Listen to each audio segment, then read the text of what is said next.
बड़ी मजेदार बात है कि अयोध्या की लोकसभा सीट पर हमें वांछित सफलता नहीं मिली और उसको लेकर इनके चेहरों के ऊपर जो चमक दिखाई पड़ती है, ये अपने आप में राजनीतिक विश्लेषकों के लिए एक फूड फॉर थॉट है।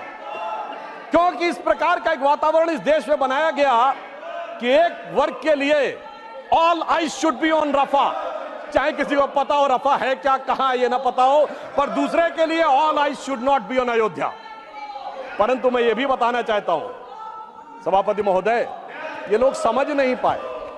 अयोध्या में जब हमें वांछित सफलता नहीं मिली तो हमारे विरोधी बता क्या रहे हैं? देखिए साहब, आप अयोध्या हार गए, बस्ती हार गए, प्रयागराज हार गए, चित्रकूट हार गए, नासिक, रामटेक और रामेश्वरम, यानी भगवान राम से जुड़े सारे स्थलों के बारे में बता रहे हैं कि यहां भारतीय जनता पार्टी को वास्तविक, जैसे कई तो ऐसी सीटें थी रामेश्वरम कभी नहीं जीते थे। परंतु महोदय मैं कह रहा हूं, ये समझ नहीं पाए प्रभु की लीला क्या है। जो लोग ये कहते थे कि राम हुए नहीं, इसका सबूत दो, वो उत्तर से दक्षिण तक राम से जुड़े स्थानों का सबूत दे रहे हैं कि अयोध्या भी राम से जुड़ी थी, बस्ती भी जुड़ी थी, प्रयागराज भी था, रामटेक भी था, रामेश्वरम भी था।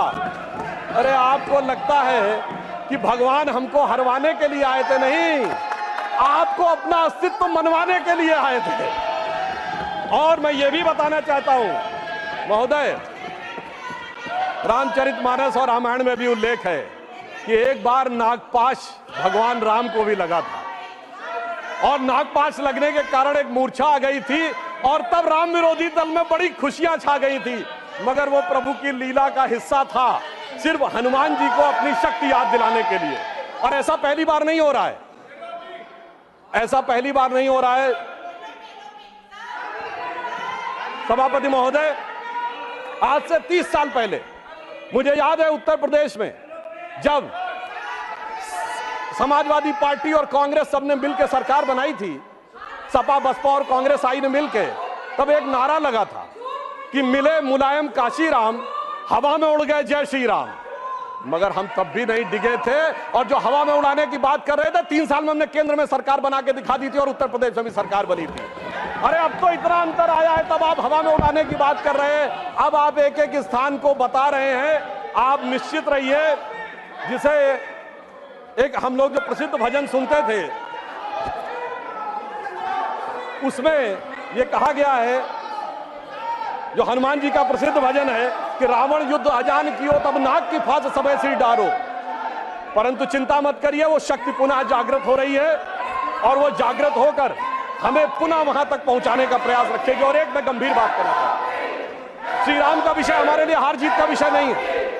हम 2 सीटों की पार्टी थे, तब भी उतनी श्रद्धा और निष्ठा के साथ खड़े थे।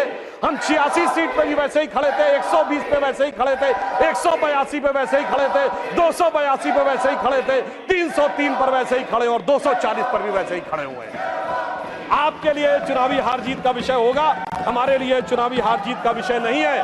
परंतु हमें लगता है कि भारतीय समाज में यदि कुछ लोगों के मन में अभी भी इसको लेकर हो सकता हमारी तपस्या में कोई कमी रही हो, तो मैं ये कहना चाहूंगा भारत के सभी लोगों से, अटल बिहारी वाजपेयी जी की कविता की वो प्रसिद्ध पंक्ति जो उनकी कविता थी, आओ मिलकर दिया जलाएं, तो मैं इसके लिए कहना चाहूंगा कि अभी हमारा यह प्रयास बाकी है।